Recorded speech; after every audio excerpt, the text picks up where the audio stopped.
This episode is sponsored by the Kings. Thank you for all of your love and support. This week on Steadfast. And so the ignorance that the laity and the priests choose becomes the devil's greatest weapon. And so I always tell everybody, like, ignorance is not your friend. The more you know, the better. Knowledge is your best friend. Ignorance is not. Truth is such a weapon. It's unbelievable. Welcome to Steadfast. Welcome to Steadfast. Let's take the babies. What's up, everybody? Welcome to a special bonus episode of Steadfast. I'm your host, Sammie Carroll, Education Coordinator at Life Choices Wellness Clinic in Phoenix, Arizona. And today I had the honor and privilege of talking to Father Darrin Merlino, who is the theological consultant for the new movie out in theaters, Nefarious. He also played the role of Officer Grady, and you can see him and this fantastic movie in a theater near you. I was so excited to see a movie like this in theaters. Priests are saying that it's the most accurate depiction of a possession that they have seen in movies. We have a special place in our hearts for Father Darrin because he's actually the priest that officiated our wedding and he baptized my dad. So shout out for Father Darrin, extra love for him, and we are so proud of him for all of his work. Let me give you a quick rundown of this movie. There will be spoilers in this episode. Father Darrin was trying to be careful not to, but they're just a little bit. So if you are planning on seeing Nefarious, maybe wait to listen to this episode. But the quick synopsis is, it's the day of a serial killer's execution, and a psychiatrist is asked to come and evaluate whether or not the serial killer, Edward, is sane.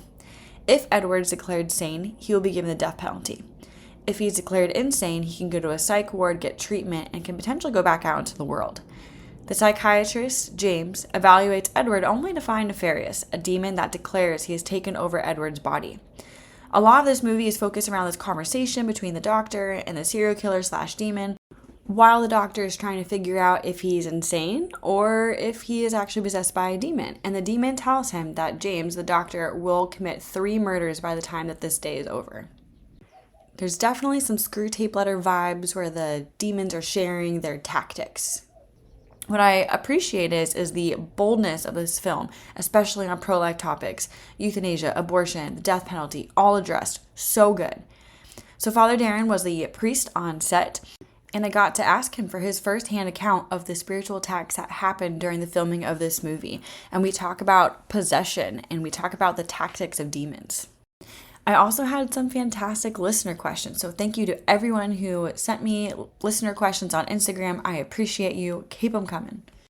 So let's do this. I'm going to put Father Darrin's website in the show notes. If you'd like to check out his TV show, Hound of Heaven, please go check out Nefarious out in theaters. I actually had him Father Darrin record a little plug of go see this movie, let's go, woo woo. And it didn't work. The audio didn't work. We have had so many technical issues with this. I thought that I lost the whole episode. It's been an adventure, but nothing that I didn't expect after making a whole episode focusing on demons and their tactics. So, we did it. Here we go. I hope you enjoy this conversation with Father Darrin Merlino about the movie Nefarious. First of all, hi, Father Darrin. How are you? Hi. Good to see you. Good to see you. It's been a long time. I don't even remember the last time I saw you. I left in 2018, so it could be probably during that time, or did I see you? I think I may have seen you once after that at Sacred Heart when you were visiting, maybe. But yeah, I'll be there. I'll be there in May. So. Oh, okay. Again, I'll try first 2 weekends. So. Okay, I'll make sure I spread the word. Well, can you tell our listeners about yourself before we dive into all these great questions? Let's see here. So, I was 23 when I entered the seminary. I had a very supernatural call to the priesthood. I did not, under any circumstance, in any way, shape, or form, in high school or early college years, ever at any time think about ever becoming a priest. So my supernatural calling came on January 6, 1987, when I was 4 years old. Joke. I was like, wait a second. wait a minute. So the Holy Spirit, back in 1986, convinced me to walk into my kitchen one day. If you know anything about Catholic Italian households, the kitchen is the sacredest spot of the whole house. So I walked into our kitchen one night, and I happened to see in the backyard the way the light was shining on the bush. It looked like an opaque, like their hands kind of like this of Jesus in the backyard. I said, oh, that's kind of cool how the moonlight's hitting the bushes. It kind of looks like Jesus. And I felt these goosebumps. And I go, that looks like Jesus. Kind of opaque. So I woke up my mom and asked her if she's seen him. She said no. It's really good. It sure looks like Jesus. So it's a very unique image of Jesus, putting his hands down. I don't see that very often. The Blessed Mother, yes, but not Jesus. So we would go in the kitchen very periodically, my mom and I, and pray. And, at that time I was a very, I don't want to say naive, but very uneducated Catholic man. And so my mom and I would go in there and she would be my spiritual guide, if you will. So from April of 86 through January of 87, I just finished my video school. And my mom goes, I think the Lord is calling you to be a priest. Now, what is the feast day of January 6th? Oh no, I don't. It's okay. We're gonna give you a mom brain. Just kidding. Yeah. No, actually, it's the Epiphany. Okay. Okay. Yeah. So on the feast day of the Epiphany, you had your own epiphany. I had my epiphany to my vocation to the priesthood. So that was the beginning of the end. I mean, the beginning of a great future. So, so from that moment on, so when I said yes to my mom's invitation of what apparently was the Holy Spirit, because I didn't tell anybody this until after I knew I was going to get ordained. Like no one knew about it. I only told very, very, very, very few people. I never was public about it, ever. I said, I won't go public with it until I get ordained, and then I'll know for sure it was from God. And so the Holy Spirit flooded the kitchen really, really, really, really intense, to the point where I was physically suffocating. I couldn't breathe. I had never had that experience before. And she would call on the angels and the saints to intercede for me. And I just felt like this wave of presence of angels and saints coming into the kitchen and confirming this call to the priesthood. And it's funny because every time I hear people have those experiences, I totally poo-poo them. I don't know why I do that. It's not like I was being elitist. I just like, yeah. Even I don't believe my story. It's like, oh, really? Did Jesus really do that? So he did, apparently, because I got ordained. So I remember telling that story. So in 2000, in October, just before my ordination of October the 6th, but October, I don't know, maybe it was like the 1st or 2nd, I had called up the LA Times and the Pasadena Star newspapers back in 2000. Said, hey, would you be interested in interviewing me about me being ordained live via the internet? Because remember, back then it was 56K modems. Nobody had webcams, barely came out in the day. So nobody was really doing this stuff yet. So I said, hey, I think I'm going to be the very first ordination broadcast live on the internet. And this is 2000. We had to put a phone line into the church sacristy. And from the phone line, we had to put another phone line into the computer. And from the computer, we had to take a wire and set up the webcam. So that was really archaic. Now I can just hold my phone up and just do anything live I want. So back then they didn't have that. So I still have the newspaper clippings. I actually have about 4 or 5 of them still, to prove that I'm not just lying. I actually have proof that I have the newspaper. In fact, what page do you think I would have gotten, that kind of a story? Kind of about page 27, maybe 30, maybe in the middle of the newspaper somewhere, right? Easily. Not only page 1, but the front fold. Ooh. I mean, when you get the paper, my ugly mug is right there on the front. It was really a slow news day. So they clearly were desperate for a story, but it was definitely unique. LA Times said nope, they weren't interested. So even in the religion section, they said, no, we're not interested. Okay, whatever. I still read the LA Times. They actually have one of the best sections of the newspaper about movies and TV in the world, because this is the hub right here. Right. So it keeps me abreast. So that's me. That's how I got my vocation. I've always felt called to work in media. I always felt that I was a good communicator. I always felt that I could be a teacher. I definitely took after my father, who passed away at the age of 40 when I was 11. So mom remarried and moved to Huntington Beach. So I always felt that, that's why I went to video school, to learn video production. I was like cameraman. I like to be, I'm a very visual arts person. I think Italy has the greatest art in the world. Their architecture is amazing, and Europe in general. A lot of old school Europe is, but I think Italy's just a little bit better. When I was when I joined the Claretians, I had said I really wanted to be into communications back in the early 90s. Hey, communications was the degree. And they used to make fun of athletes because they were all communication degrees, guys. But that's actually what I wanted to do. I wanted to work in TV and film. Main TV and radio, TV and radio, because I felt that it was my niche. Like I also was a DJ. I used to have my own business with a friend of mine, and we used to DJ parties and so forth, and weddings and so forth. And so I always had that in me. I knew that I had the strength to feel comfortable in a room. I'm very extroverted, but I can be very quiet when I need to be.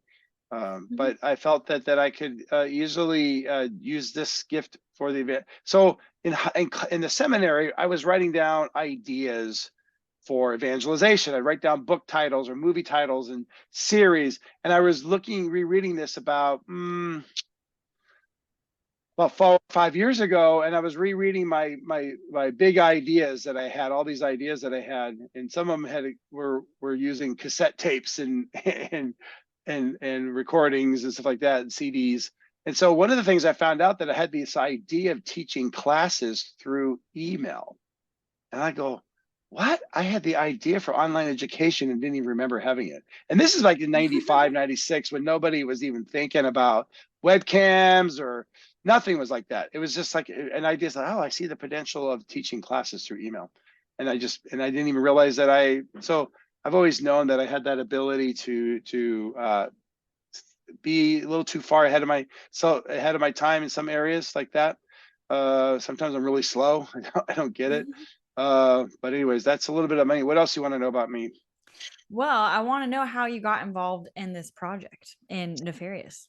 All right. So Chuck and Carrie, Chuck Conselman and Carrie Solomon are, as you know, two screenwriters, Catholic, who they're Catholic. They've been working in secular filmmaking for 30 years. And then I would say maybe the first 15 years they were doing secular stuff. And they almost had a great deal and would have made a lot of money with a guy named Sylvester Stallone and some others, big names, and Bruce Willis and so forth. But they felt called to start doing, I guess you would say, faith-based stuff. And so Carrie became Catholic. I want to say, you can watch it on my TV show. Yeah. Which is on my website. I don't know how you do your websites here. Do you just tell people the website, or you show it to them? I have links in the show notes. Okay. So on my website, it's called The Hound of Heaven. And so Chuck and Carrie became close friends of mine in February of 12. And then I got shipped off to your old parish of St. Simon, Sacred Heart in Prescott, Arizona. And so, or Prescott for those non-natives. So we kept in touch. And so they were still not known yet. And so they were telling me back in 2014, when I was just recently became pastor in Prescott almost 10 years ago. And they're saying, hey, we're working on this script called God's Not Dead. It's, 10 characters, a lot of stuff going on. We're writing it for this, these group of these Protestant evangelicals. It's, oh, okay, keep me posted on it. And then the movie comes out, and then I didn't know it had come out. And so I said, wow, this is really good. And became a $1 million investment, turned into a $160 million profit. So it became a huge success. And so Chuck and Carrie, I said, hey, I want you to know that when I do my TV show, The Hound of Heaven, you're going to be on my first interview. They said, okay, Father. I'm a priest with them.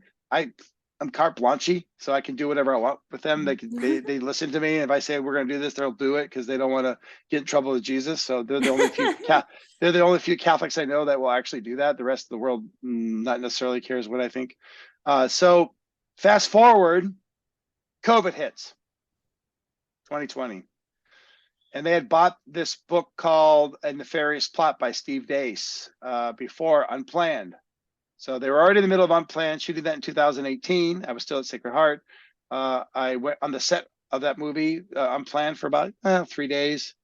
If I watched the movie, I could tell you, I was at that scene when they were shooting that. I can tell you the various scenes. I wasn't there very long, but they really, really had loved it. You know what, Father? We really like this idea of confession, blessing the set, and having a priest on. I like that idea. we would like to do that for all of our films and have it in the budget and to bring the priest out and feed them and house them and all that kind of stuff. So yeah, well, when I get out of this parish ministry, I want to do that. So COVID hits, and so Carrie, the smart one, most creative people are always a step ahead of the curve. And so as soon as March 12th hit, about March 16th or 17th, I got a text from Carrie. He's like, "What are you doing on Sundays?"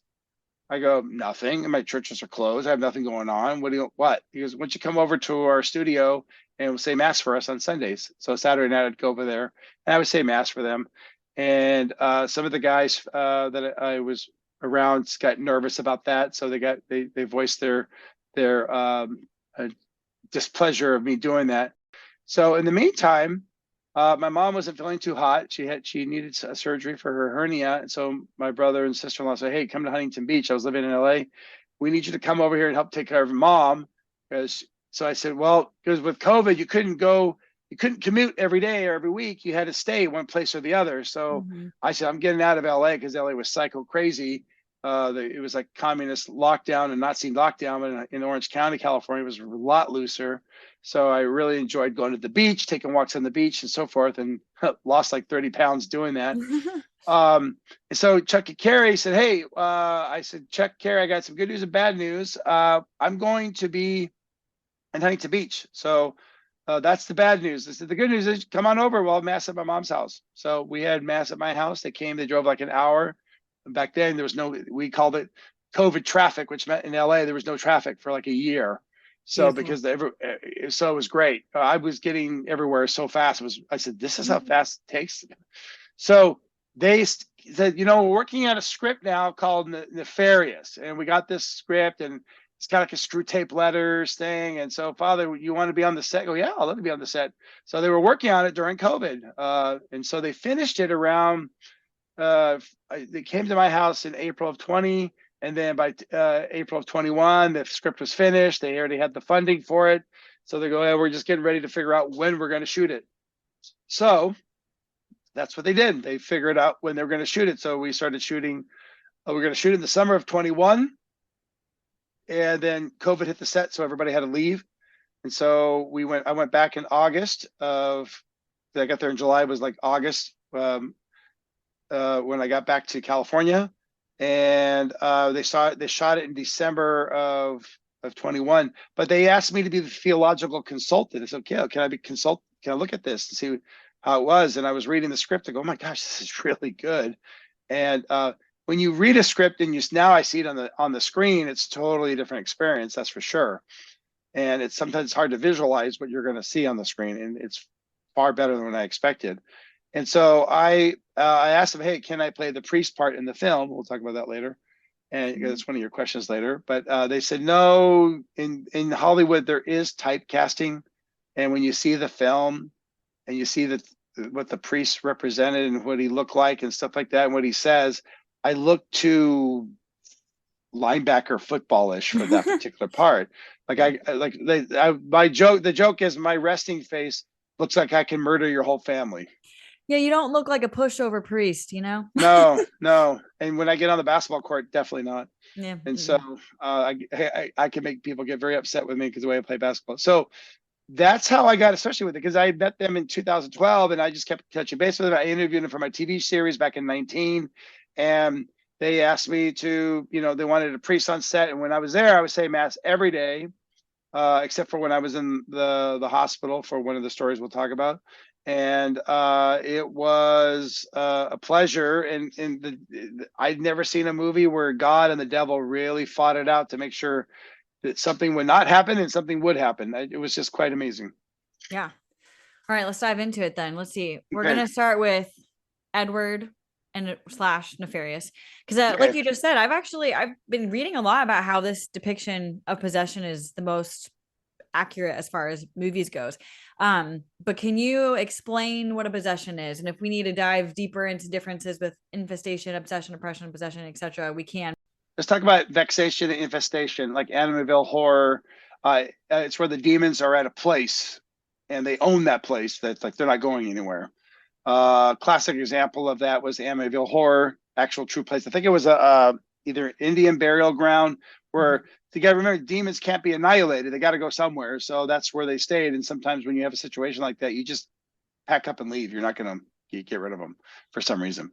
Obsession attacks the mind. Things that start attacking your mind. You have suicide thoughts during obsession. Oppression is when it attacks the body. Sickness, bite marks, scratches, vomiting, stuff like that could be oppression. Then possession is when the devils actually have control of your body and tell you what to do. And that's where we are with this movie, Nefarious.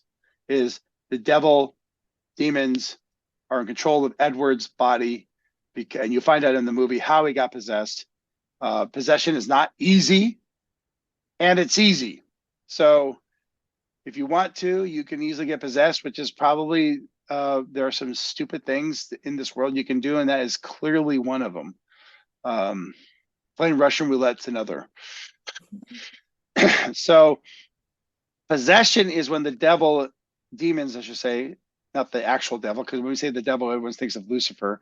Lucifer is very rarely, that I'm aware of, involved in every single possession, but there are 9 choirs of angels, and of the 9 choirs of angels in heaven, there are 9 choirs of angels in hell. And Lucifer was the greatest of all the angels. He was a seraphim, and he decided to say the hell with this, and God said, well, the hell with you, and that's where he went. And so and that's where Lucifer took 1/3 of the angels, which is, we have no idea. It could be quite a few billions. We have no idea. So everybody has their own guardian angel. We don't know if everybody has their own guardian angel for life or just a guardian angel until that person physically dies. I don't know the answer to that question, but that's probably, so possession is, this, I mean, I don't know how much we want to get into it here because we're talking about the film and stuff, but possession, it takes a very strong act of the will, or sometimes it can happen where somebody puts a curse on you. Sometimes it happens when you are involved in a satanic cult, or your parents are in a satanic cult and you were a child. There's so many various ways to get possessed. For people who can hear my voice now, the smartest thing to do is don't do tarot cards, don't do Ouija board, don't do New Age, don't do Reiki, don't do curses, don't do voodoo, in various forms. Don't be involved with witches, warlocks, all that kind of stuff. There are various forms of yoga. There's yoga, and then there's yoga, the very deep yoga stuff. And the deep yoga stuff, some of the positions are demons and Hindu. A lot of exorcists will tell you they've had a lot of experience with people who've gotten possessed by doing various forms of yoga. I'm not an expert on that. That's where you have to talk to an exorcist and talk about that, because I wish I knew more about that. So Edward Nefarious in this film is set up like where you hear the devil and he explains to the psychiatrist how he got into his host, Edward, in the first place. So I hope that helped. Yes, definitely. So it's very rare though, right? And you have to be, in general, consenting, willing, and biting, right? In general, yeah, it's very rare. Everything else that I talked about, oppression, obsession, those are very, very common. Mm-hmm. I like to say demonic attachments. A lot of people have demonic attachments. Some people even have demonic attachments regarding to addiction to pornography, and various drugs, addiction to drugs, various sins. So, and so when I ask people to when they go into confession, I ask them to renounce those in the confessional, like addiction to pornography and self-abuse or masturbation, stuff like that. Also, if people were involved in New Age stuff, they have to renounce that as well in confession, because sometimes the demon of that particular, the demon or spirit of that particular evil act stays with you. Just kind of stays with gum on a shoe, bottom of a shoe, just stays there. If you go to confession, you're saved. You're not going to lose your salvation because you're in the state of grace. But the demons, the demonic attachment, they don't have to leave until you say, you know what, I don't want you here anymore. If you're a Freemason, I used to be a Freemason or something like that. No, you have to renounce that so you can say bye-bye. So when the person who has these demonic attachments, they can freely choose to have them leave, and that's where the priest comes in. Okay. I'm gonna jump ahead to a question that I had about the body here. So because I think that it stressed me out even just watching it, because these men are saying that they are in control of their thoughts but not their bodies. And I want to know how you can regain control of your body then. If I mean how, or I guess is it just like we have to get exercise, how does this work? So are you talking about somebody who's possessed or just has obsession or oppression? Someone who is possessed, because I mean, Mm. you still have you So still have control over your body and the other ones, right? yes, you do. With possession, you might not have control. And so it varies in and out. Like when you saw in the film, it comes in and out. You never know how it's going to go. And sometimes you have what they call multiple personality disorders, which was brought up. That's kind of the most common understanding of it, where if somebody has many demons, sometimes they'll have different personalities for different demons that are in that particular person. Usually, I don't know anybody in any case that I'm aware of, and most exorcists will tell you that it's rare to only have one demon in a person. I mean, rarely do I hear that. It's usually demons. And so if you are possessed and you go to confession, you are in the state of grace. And if you were to die as a possessed person, you would not go to hell. Oh, good to know. Okay.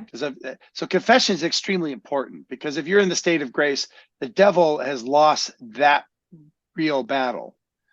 So you really want to, that's why confession is such a sacrament of hope, because once you go to confession, you are saved, period. Doesn't matter if you're possessed or not.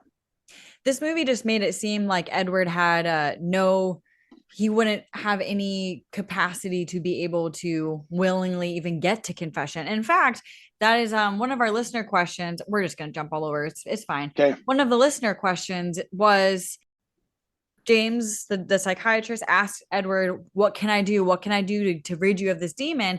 And Edward starts to answer, and then Nefarious takes over, and he's like, oh, ho, ho, like, that was smart of you, James, but you're ticking me off, basically. So what should have been Edward's answer then? So Edward doesn't know the answer to that question, but the priest, if he was trained, would know the answer to that question. Like, how do I get out of this? Well,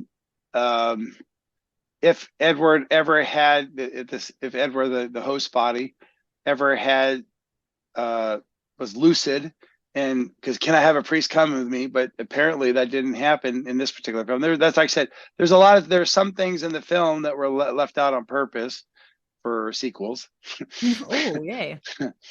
So and so in general, in real life, if you are in that situation, you are possessed, you can ask a priest in a particular diocese and ask that priest to get permission to do the protocols to see if you are a possessed person or not. And there's psychological, there's the physicals that are done. And then once we get those evaluations, and are they taking any medications? Are they taking medications? Once everything is all exhausted and we still have issues, then we say, okay, then maybe it is something supernatural, and they start doing the possession prayers. I mean, exorcism prayers, and that's when you find out, oh, okay, Houston, we have a problem. Okay. Yeah, I know that the Diocese of Phoenix has been working on kind of redoing their process for that. So let's talk about that Catholic priest. So there's a Catholic priest in the film, and he did diddly squat. I was frustrated, but so just for the listeners, he doesn't even believe in demonic possession. Which, I mean, this whole movie could have just ended differently and probably a lot quicker, honestly, if the priest knew what he was doing. But I understand that the devil doesn't want anyone to think that he is real, and so that's why, as you see in the film, Nefarious gets very like calm as soon as the priest says, I don't believe in the devil or the demonic possession. Nefarious is like, cool. And then I'm just gonna chill here and everything's good. So I want to know, how would or should a Catholic priest have approached the situation? But I also want to know how you felt about this representation of a priest as a priest. So I read that, and I asked, hey, can I play this part? Because it'd be completely the opposite of me. And it'd be a really good acting if I could pull it off. And they said, no, you just don't look that part. You saw the priest in the movie. I just don't look it. So that priest represented pretty much a lot of Christian and Catholic believers who represent that train of thought. When you watch a movie, usually they pick a character to represent some type of philosophy or thinking in the world. Mm-hmm. So the priest represented the non-believing bishops and clergy who I could tell you, I've had that conversation with priests that priest said in everywhere I've gone. So that was not an inaccurate experience. I could tell you right now, I've even heard priests say and bishops say, well, I've never encountered a devil. Well, you're no threat to him, so you wouldn't. Yeah. So I was extremely clueless in spiritual warfare. They do not, under any circumstance, train us in the seminary. And it makes sense because it's not really, you really can't train anybody in spiritual warfare until after they're ordained a priest. So it doesn't make any sense to have it in the seminary at that time. And you don't want to scare all your seminarians out because, so once the guy's ordained, so once you get ordained, they should have every priest learn the basics. And so a lot of dioceses are doing that. Phoenix was ahead of its time in a lot of areas. Bishop Olmsted, when he started that. In fairness to the priests and bishops, their ignorance becomes the devil's strength.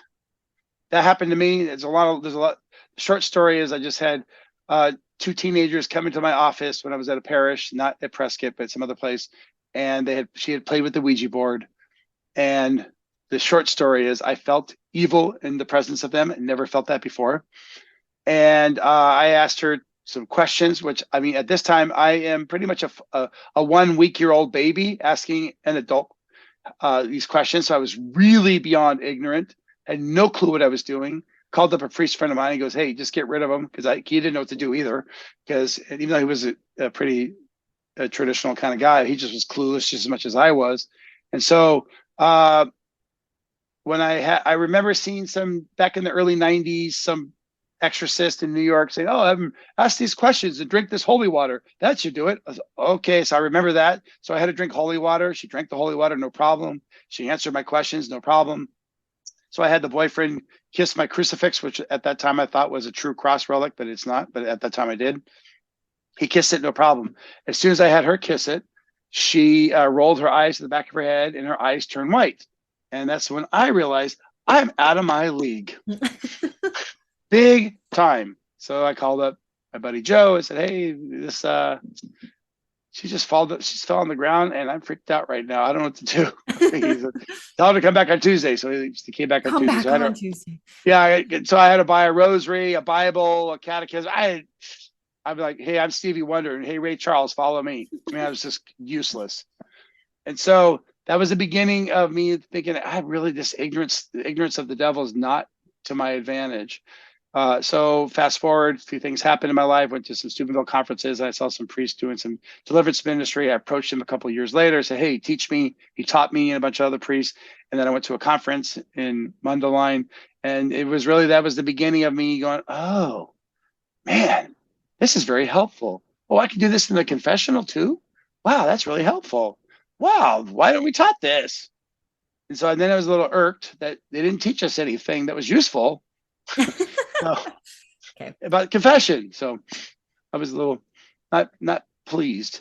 Yeah. I think that, and then the attitude that with the priests and bishops about the devil, possession, and spiritual warfare, and is that it's not necessary to know. You're overthinking it. You're over dramatic. You conservatives you're so over dramatic, and you guys, we've evolved. What that priest says, I've heard that so many times. Tired of hear that. Very frustrating when you deal with people like that. Well, hopefully this movie will, change some minds, right? Yeah. We see that Nefarious has been focused on James, the doctor, for his whole life, which, I mean, I've got a little bit of, I have questions about these pictures and the diary that he has, but do we know if demons have this kind of focus on individuals? So No, we don't I'm know, not or no, sure. they don't. So the answer is probably they have some type of knowledge of us. So let's say, for example, Sammie wants to go to a psychic because her grandmother died. She wants to know where grandma went. So she goes to a psychic and she says, hey, psychic Matilda. And well, you got to remember, Sammie, there's a demon and a guardian angel who follows you around. We don't know who they are. We know you have a guardian angel that's always there, but we don't know about the demons. So the demons are here, and so is our guardian angel. So if you go to a psychic and the psychic goes, Sammie, your grandmother, Mary, she's in a happy place and she says she loves you. Remember that little red sweater? You're like, how did you know about the red sweater? So the demon that's attached to you communicates with the demon that's actually has a relationship with the psychic, where they actually I have a relationship with my guardian angel. Same with the psychic or a medium. They ever and that demon will communicate through the psychic, and sometimes you get some uncanny details, and sometimes you get some not so clear. So because God is all knowing and God knows the mind of the demon and everybody else in the world, but the demon doesn't know everything about me in my mind unless I explicitly state it or I write it out or whatever. And so that's how they can be around us. How well and how long, I don't know the answer to that question. But they can communicate with other demons. And that's not it's not that hard. It's not even a hard concept to grasp that the demons are following with. People think that, well, if I don't talk about demons, they won't see me. Wrong answer. You've already been baptized. You're screwed. So they're after you. So grab your rosary. Mm-hmm. I have had when I was out of parish doing youth ministry, I had someone tell me to ask my guardian angel's name and to try to talk to the guardian angel. And I was like, I don't think that is something that we should do. We should not be talking to the air and asking for names. That's a big no-no. We don't know who's talking back. Never do that. Okay. So it happened to me. So I was at this spiritual warfare conference, and I think it was 07, and this guy was really sweet priest, very charismatic, did a lot of spiritual healing ministry. He says, well, I have a lady who I work with in my ministry who can find out the name of your guardian angel. And I knew you're not supposed to know that. Mm-mm. So I said, okay, I'm curious. What does she say the name of my guardian angel is? So a couple of days later, during the middle of the conference, he comes back and says, she says that the name of your guardian angel is Golden. What? I'm from California. Oh, the Golden State? What is that supposed to mean? That's so stupid. And so what happens? So I realized that, see, the problem is, let's just say for argument's sake that the Golden's an actual name of a demon. Let's just say for that, for argument's sake. Well, if I'm going to call out on this golden entity to help me out, it could be a demon. So you're right. You don't know if it's a demon, or your guardian angel's name is guardian angel. Yeah. And we're not supposed to have control, like a name, like in the movie, names have power, and yes, there's a hierarchy, and we are not supposed to have the name. Yeah, call him guardian angel. That's all you got to do. Done. Cool. Let's go back to one of the scenes. I was so excited about, especially because of my career in the pro-life movement. This was so exciting. This movie was so on point and so bold with all the pro-life topics.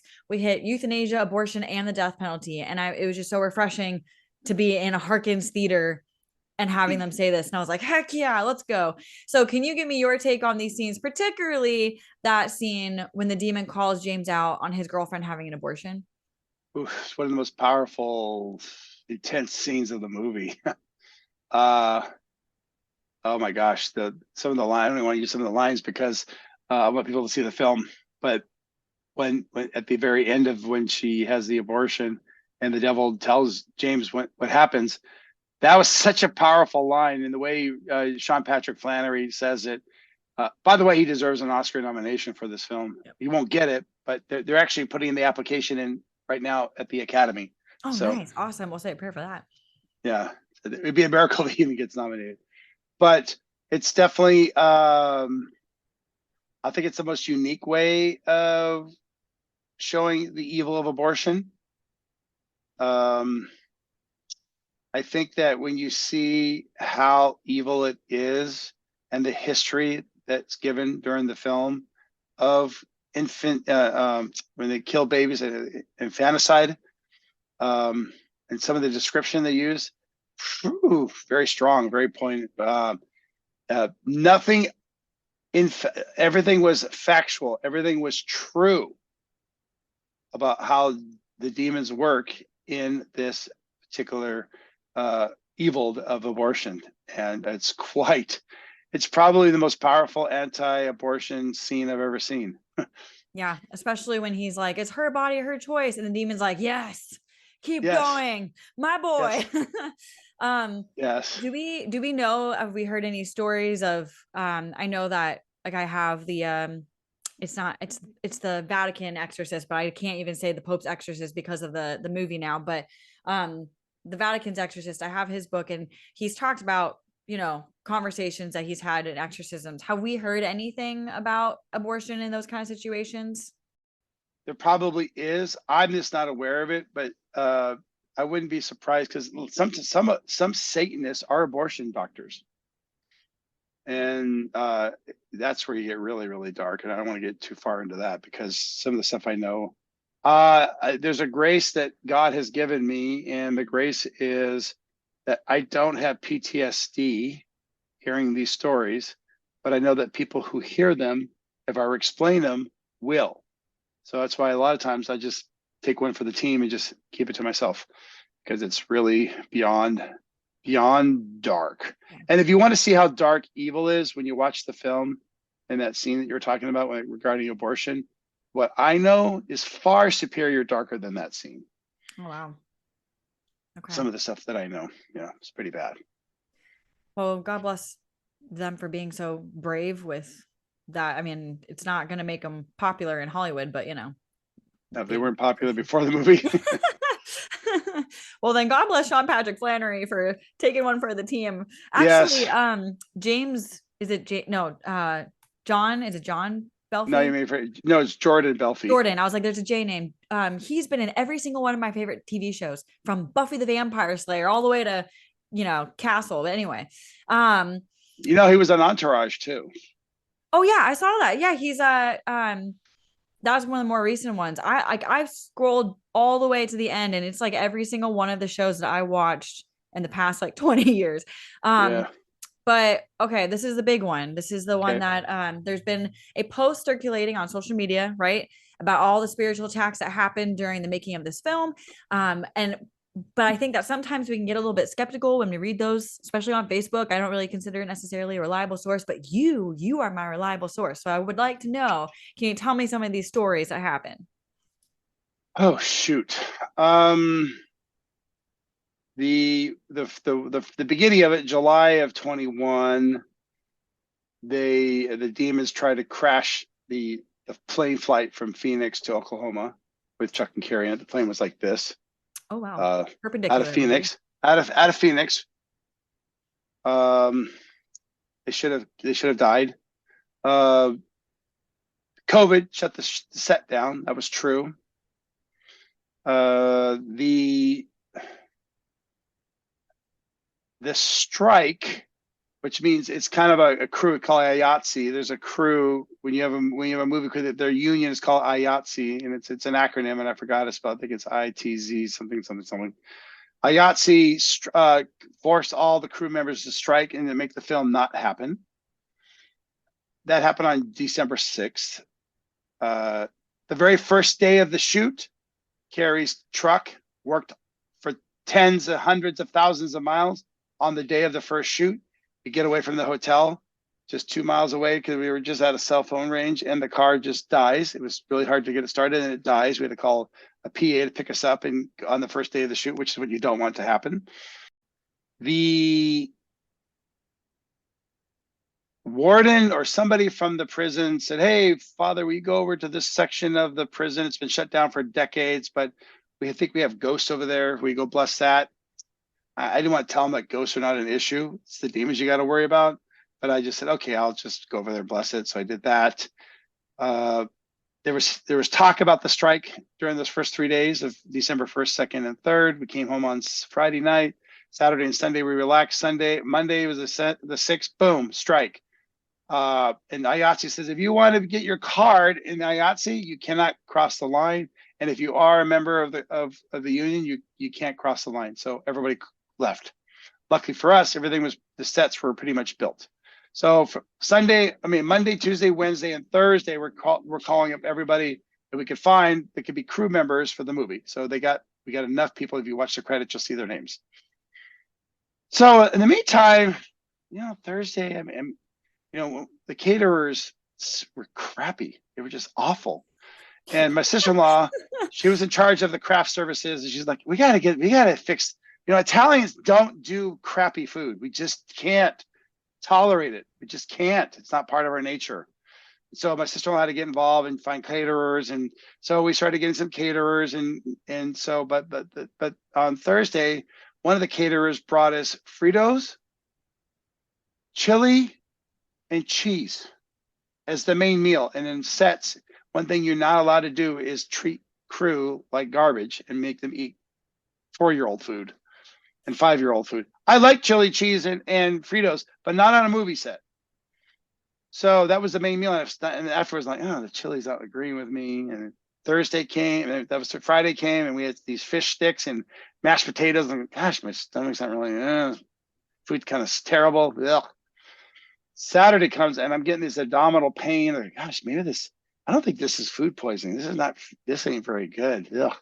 So I'm really feeling tired. I'm working on some project, and I'm not feeling good at all. I go to bed after the shoot that day, and Sunday comes, and I am in pain, my abdominal. I go, I don't think this is my appendix, but sure feels like it. So I got up around 11 o'clock in the morning. Everybody had left out, went to brunch. They got back around 1. I said mass around 1:30. And after 1:30, I was in so much pain. I'm saying mass, I'm just keeling over. And so my sister-in-law goes, we're taking you to the ER. Let's go. So I said, no problem. So go to the ER. They do all the tests. They go, yep, you have appendicitis. Well, appendicitis? An appendix? Yep. So I get shipped off to another hospital where they actually do the operations, 10 o'clock at night. And it's the feast day of, drum roll, please, Our Lady Guadalupe. Nice. So I wasn't too worried. I knew our Blessed Mother had my back. So I go under the knife. I get out. Hold on. My computer's talking to me. So the doctor, I go, where's my doctor? And they go, oh, he wants to see you, but later on today. So it's Monday night. I'm like, gosh, I thought appendix, you go in, you get your appendix out, and you go home. That's what I was told. He goes, no, he wants you out. He wants you here for tonight. So he talks to you. So I get there. He finally, 24 hours later, he comes to me and says, well, Father, when I cut your appendix, it literally blew up. It bursted in your body. So we don't know if you would have died in 20 minutes, an hour. But all I can tell you is that when I cut my knife into your appendix, it just, and I had to clean it all up. I said, okay, so I was pretty close to death. Didn't know that. I had to be on antibiotics for like a day and a half or something like that. So I was there from Sunday night, Monday night, and then Tuesday afternoon and went home. So in the meantime, I called the Chuck and Carrie, say, hey, you know what? Doctor says I'm fine. They just said I can't lift anybody for 2 weeks. So I was supposed to help lift the body of Sean. You'll see it in the movie when we tackle him. And you see what I do in the movie is because they had to make an adjustment of what I did because I couldn't physically beat him up or move or hit him. So the doctor said I wouldn't tear anything. I just couldn't lift anything. So you're like, okay, this is boring stuff, Father. You're boring me. You got your appendix out. So the devil tried to kill you by taking your appendix out. Okay, boring me. You're boring me, Father. No. So I get back on the set on December 15th. And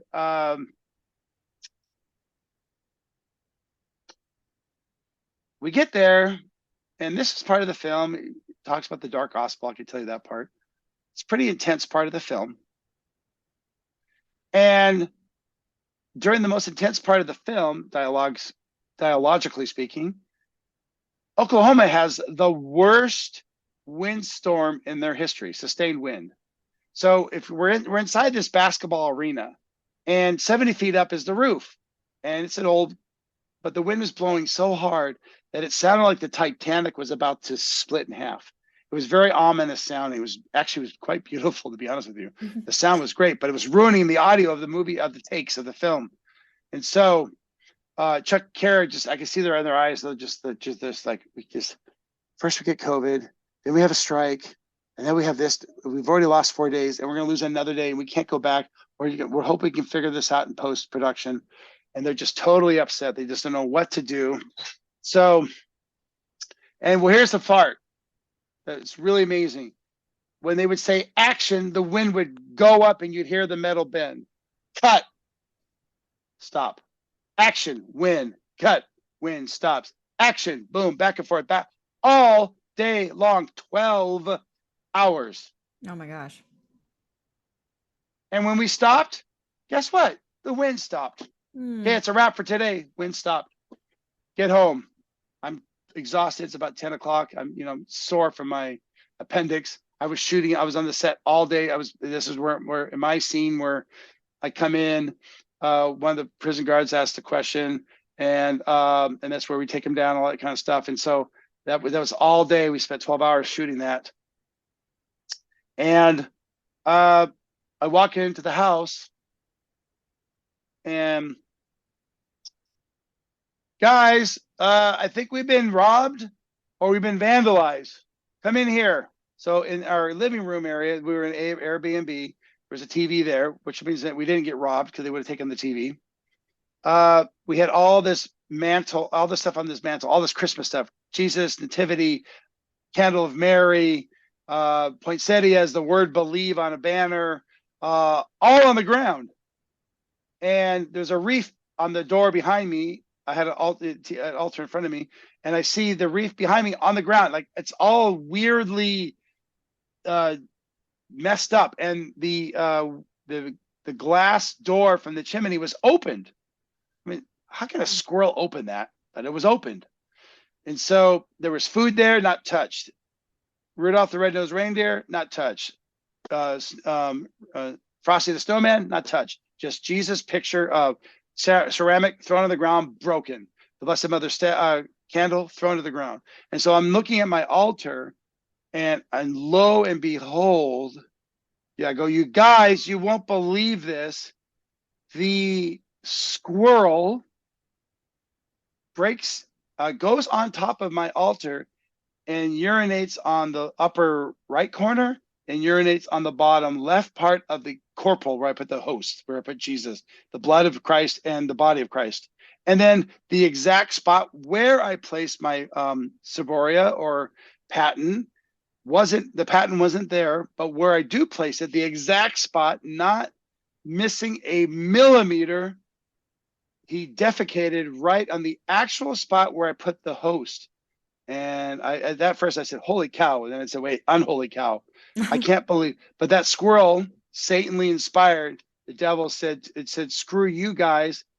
I'm going to screw up your day. And this is what he did. So he had the squirrel precisely urinate and defecate at the exact spots on my corporal. It was very precise. It was quite disturbing. Yeah. How did everyone react?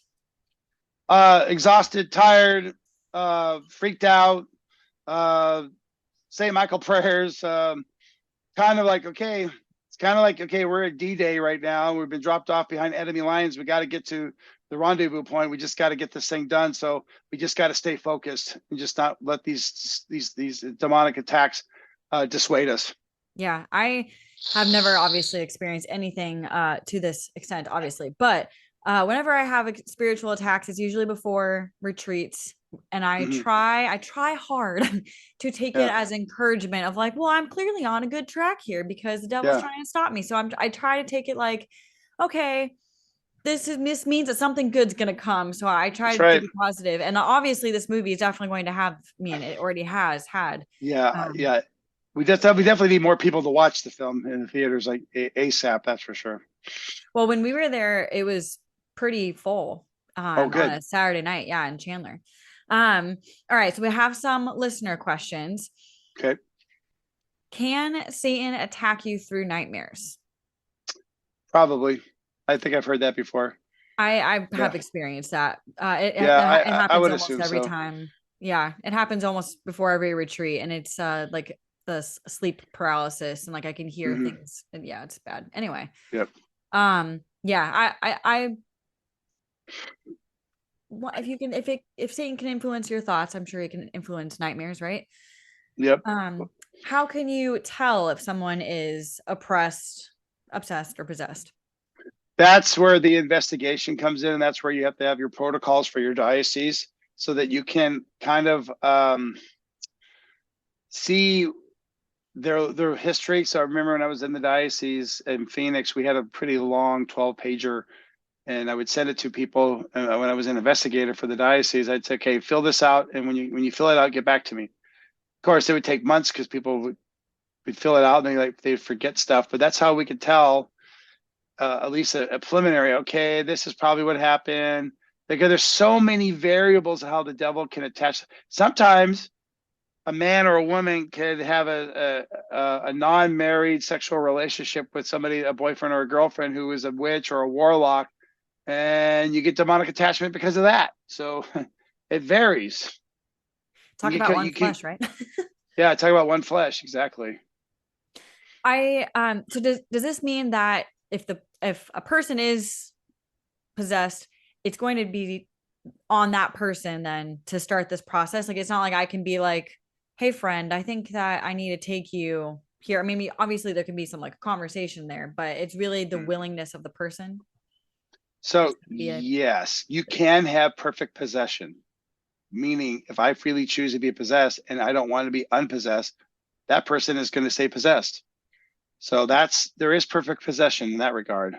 But what's interesting is most exorcists, if not all, actually, let me rephrase that. All the exorcists I've ever met have all said the exact same thing, and it is this: all possessed people never knew that they were possessed.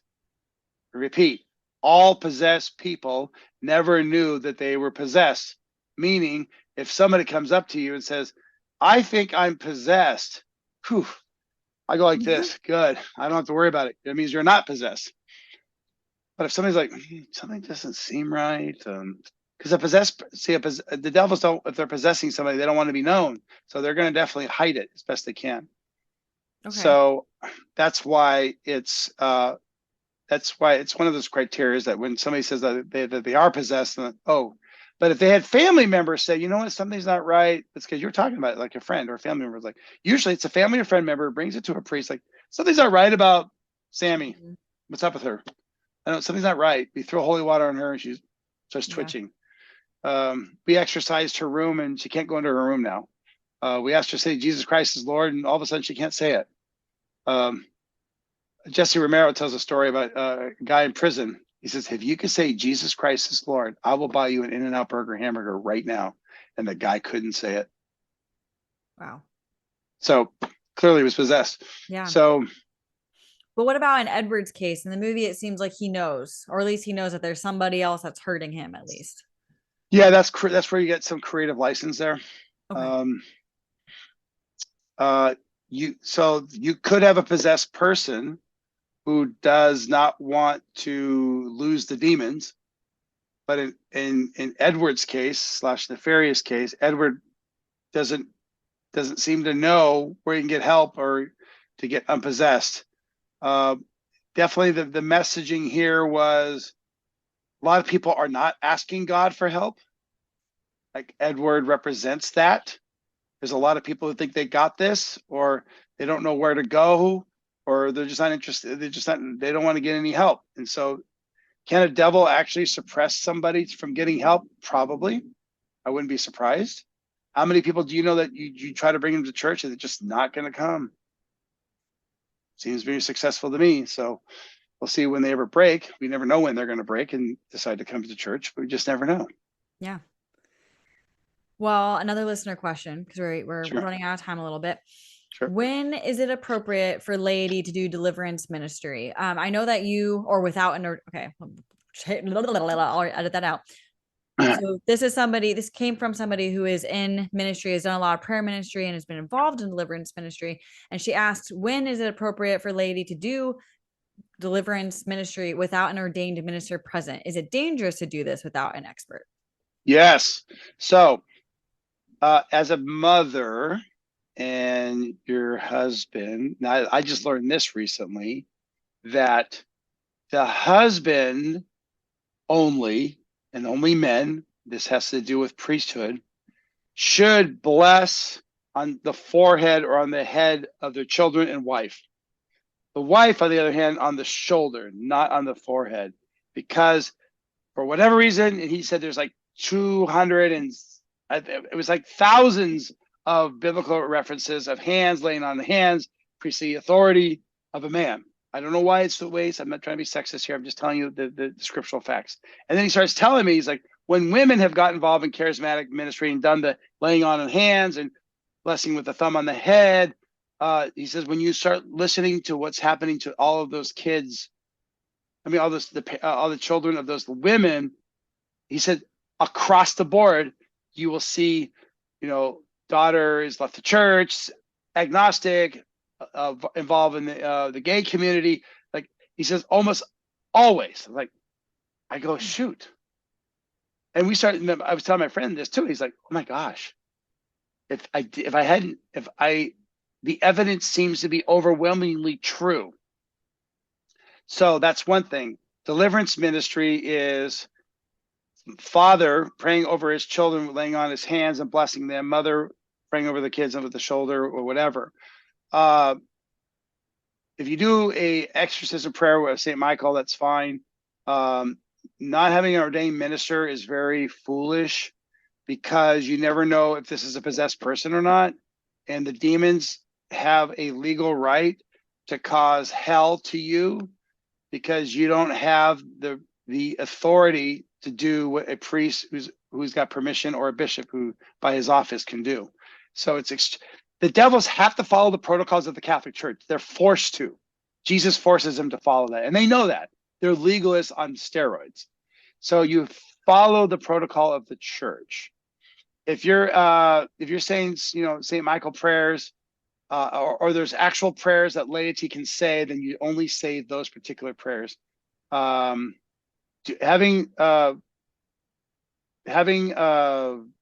deliverance teams do ministry without a ordained minister is very dangerous and probably not as effectual as you think it is. But there's a difference between the deliverance ministry and just prayer ministry, right? Yeah, I guess you gotta watch out for that too, because what if the women are putting hands on the heads? Yeah, I don't usually see women putting I thought that in general, I thought that it was like no one puts hands on heads. Father can. I didn't know about the father and bishops. That's all I know. And so and biological fathers too. Sure. So biological fathers for their kids, but in ministry, like if we're talking like ministry setting, like I'm youth retreat, whatever. Right. There is no touching of heads usually. Right. I didn't know that about the moms though. I thought that because it's your child. I was totally shocked by that. I have my oh my gosh, manual for spiritual warfare, and then I have it's a great book. I've heard about the Exorcist app, and someone referred a couple of my friends, and it's like skip the first 4 because those are for priests, but then you can still pray special prayers as a parent for deliverance for your children. And yes. One of them said that you can pray these prayers as long as your child is a minor. You have like the authority over the demons in your children's life, but as soon as they are no longer a minor, you don't have That's probably true, because if they can make legal decisions on their own, theoretically your brain doesn't fully develop till you're 25. In my case, it was 35. See, my thought was if not necessarily, because it's like a cultural thing, right? Like, oh, you're an adult now when you're 16, 14, 18, 21. Right. But my thought was if you call a place home, then there's authority in like like as a parent, like if your child calls your home, right, then there's authority. I would assume so. I don't know how efficacious that is. That could be a case. I've never really looked into that. It wouldn't surprise me if you're living there that you still have some authority, maybe as a parent, but I'm not sure about the decision making of the child. If they're 18, they make Right. their own decisions. Oh yeah, I meant more yeah. of the authority of the demons in their life, I think. Yeah, that's a good question. I think it doesn't hurt for the father to keep praying over them, see what happens. Maybe it helps. We'll do some research. Yep. Last listener question: why don't we hear more in the church about spiritual warfare? Because there should be definitely more discussion about it. Well, do you see how lack of people are going to see the movie Nefarious? Sure, but also I mean, here's what I'm hearing. It's too scary. Yeah, that's I what don't want to learn about it. I'm too afraid. I don't want to get possessed. The devil's going to beat me up because I'm learning more about him, and so forth. And so the ignorance that the laity and the priests choose becomes the devil's greatest weapon. And so I always tell everybody, like, ignorance is not your friend. The more you know, the better. And the problem is, the more I talk about it or try to talk about it on the pulpit, people have to change their depends or go get scared, freak out.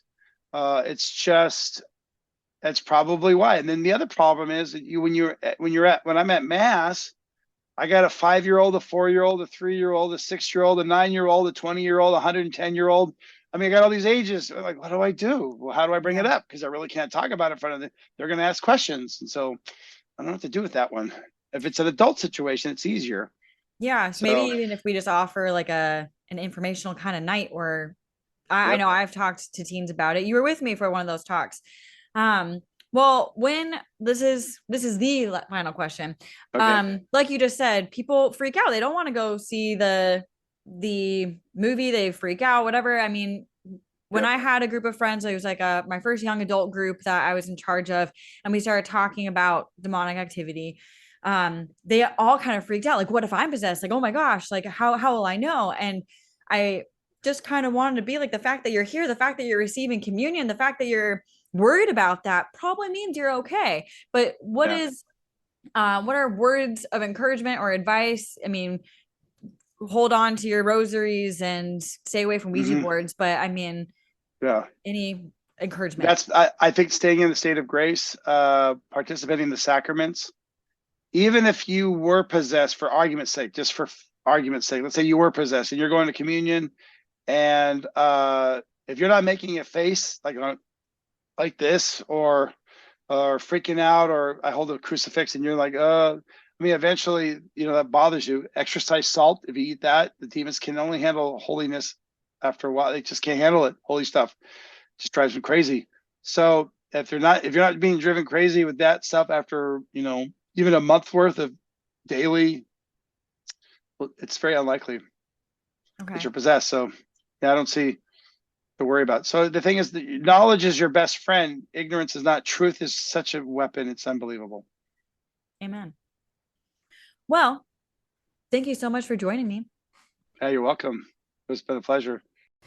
All right, guys, this is when we recorded a little plug-in. Father Darrin said, hey, go see this movie. It's great. He had a spiel, and of course it didn't work, and the technical issues that we had on this episode were quite an adventure and a roller coaster, and there may have been a lot of throwing of holy water and a lot of Hail Marys. And anyway, go see this movie, check it out, and let me know what you think. Go ahead, message me on Instagram at the Steadfast Podcast. I want to hear your thoughts on the movie, and thank you so much for tuning in. Go support Nefarious.